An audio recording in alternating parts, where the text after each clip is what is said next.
So when you're in school or work, what can you do? I mean, we all walk around, like I said, usually staring at our shoes.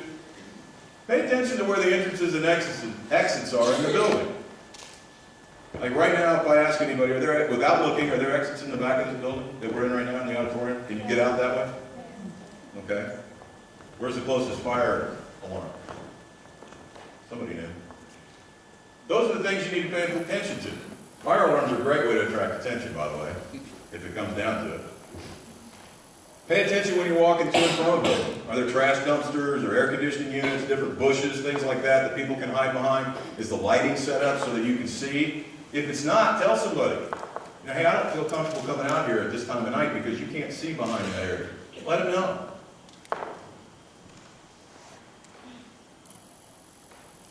High schoolers, I always tell high schoolers, big one for them, when school's over, go home. There's nothing here at the high school for you to do that you can't do at home. And you're probably safer doing it at home.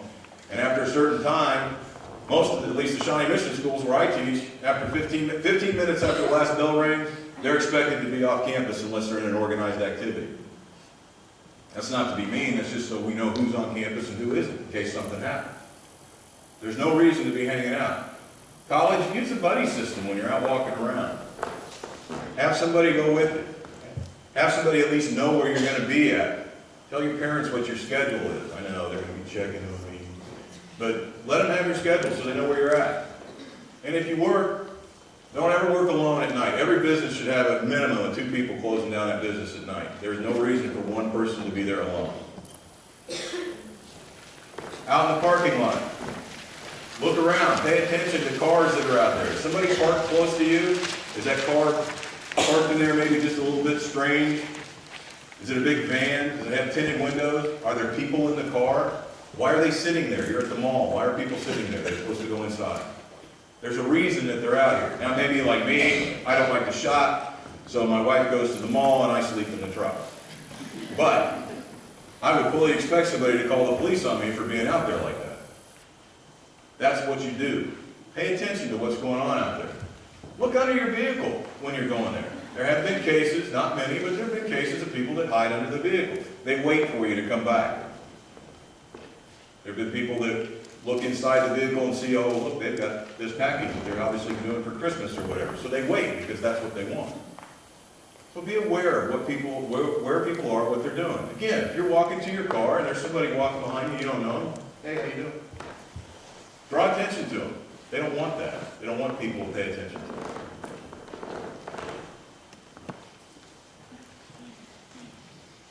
Have a friend walk with you at all times if possible. And I know it's not always possible, but buddy system is a great thing. If you can't do that when you're at work, have somebody watch you at least walk into the building or out to your car.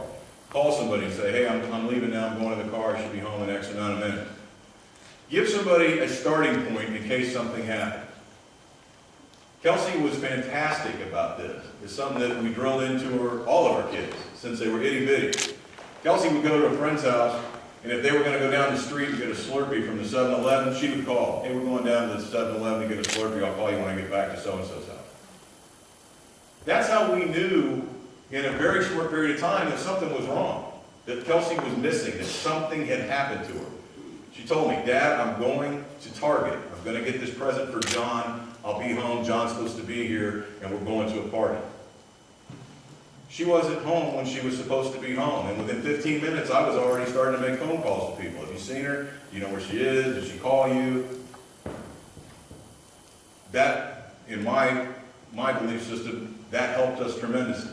So did the Target video. I mean, we had some things in this case that you don't have in every case. But we had a starting point. Without even knowing, if we had known she was going to Target, video wouldn't have done us any good. Because we wouldn't have known she was there. Always have a plan. Always, always, always. And make sure that you think that plan through so that if something happens, play this game in your car when you're driving down. If somebody does this, what do I do? If somebody does that, what would I do?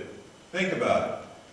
The more you practice it in your mind, the more real it becomes to you, and when it happens, you don't go, oh, I don't know what to do. Have your keys in your hand when you're going to your car. It's very important.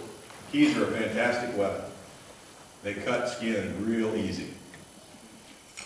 And just one key, between those first two fingers when you walk out to your car, that's a great way to keep somebody away from you if you need to. You can use the horn button, but in today's society, how many times do we hear a car alarm and we go, that's just a horn. So be aware that it's there, but also be aware that people are pretty complacent about it. We talked about paying attention to the vehicles that are out there. Don't leave valuables in plain sight in your car. That's become a big thing with people. They look inside and say, that's what I want. And so they wait for you to come out. Wait for you to open the car. That way they don't have to break the window. It's not a lot of noise. When you get in your car, the very first thing you should do is close and lock the doors. Very first thing. I don't care how important it is to hear that song on that CD. Lock the doors. Don't wait for the automatic locks to engage when you put it in gear and all that stuff. Just lock the door. Then go about your business quickly and get out of the area that you're in. That's a great time when somebody's going to do something. I mean, you're all probably familiar with the video of Kelsey's abduction. It's on YouTube. From the time you see that person, that figure, moving towards her, until her car starts to move forward, is 16 seconds. That's all it took, was 16 seconds, and a whole community's mindset and lives changed. And we're all familiar with that video. I mean, it makes my stomach turn every time I watch it. But it's that fast, and it's over. That's why you've got to be ready for it. In cold weather, a lot of people like to warm up their cars. I understand that. In fact, now there's cars out there where they give you the thing on the remote and it'll start it for you without the key being in it. That's great. Most people that are poor like me can't afford that. But the car companies will tell you that your car warms up faster if you just drive slowly rather than let it warm up, unless, of course, you're like this poor guy. But if you simply have to do that and you don't have one of those automatic starters, carry 2 sets of keys. One in the car, lock the doors to the car, and go back in your house and watch it. Keep in mind that in most municipalities in the state of Kansas, it's illegal to do that. You can't leave a car running with the keys in the ignition, but it does warm up your car. So that's it's a choice you have to make. And there's a consequence. If somebody wants that vehicle bad enough to break the window while it's running with the keys are in it, let them have it. Don't go out there and try to stop it. That's not something worth losing your life over. We all have insurance. That's what it's for. It is not worth losing your life over a piece of property. If you are out in the parking lot, somebody does come up to you while you're out going to your car or whatever, and this is a person, in this particular case, I'm talking about a person that wants your money or your car or whatever. You know, somebody stops me and they have a knife or a gun, give me your wallet, okay.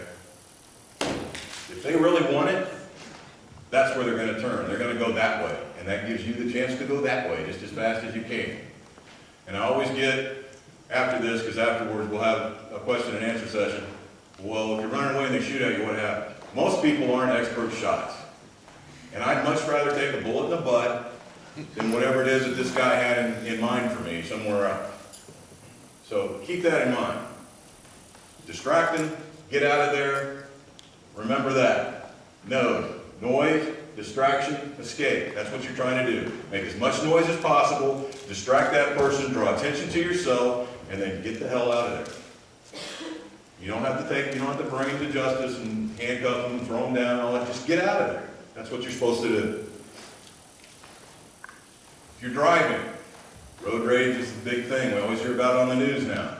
Pay attention to people that are around you driving. Pay attention to the goofy things that they do. People that cut each other off, or they don't use their signal or whatever. If you think somebody's following you around, go someplace public. Go to the police station is one place. However, just a word of advice about police stations. Make sure that when you go there, that's the worst place to find a police officer, at a police station. They're all out on the road doing what they're supposed to be doing. So keep that in mind. So make sure it's a place that you can get to. But go to busy places, convenience stores, gas stations. Go to a drive-through window. If somebody's following you, pull up McDonald's and tell that guy that would normally take your order, this car behind me is following me, could you please call the police? You'd be surprised, they'll do it. Know where your cell phone is. Be ready to use your cell phone. If it's under your seat,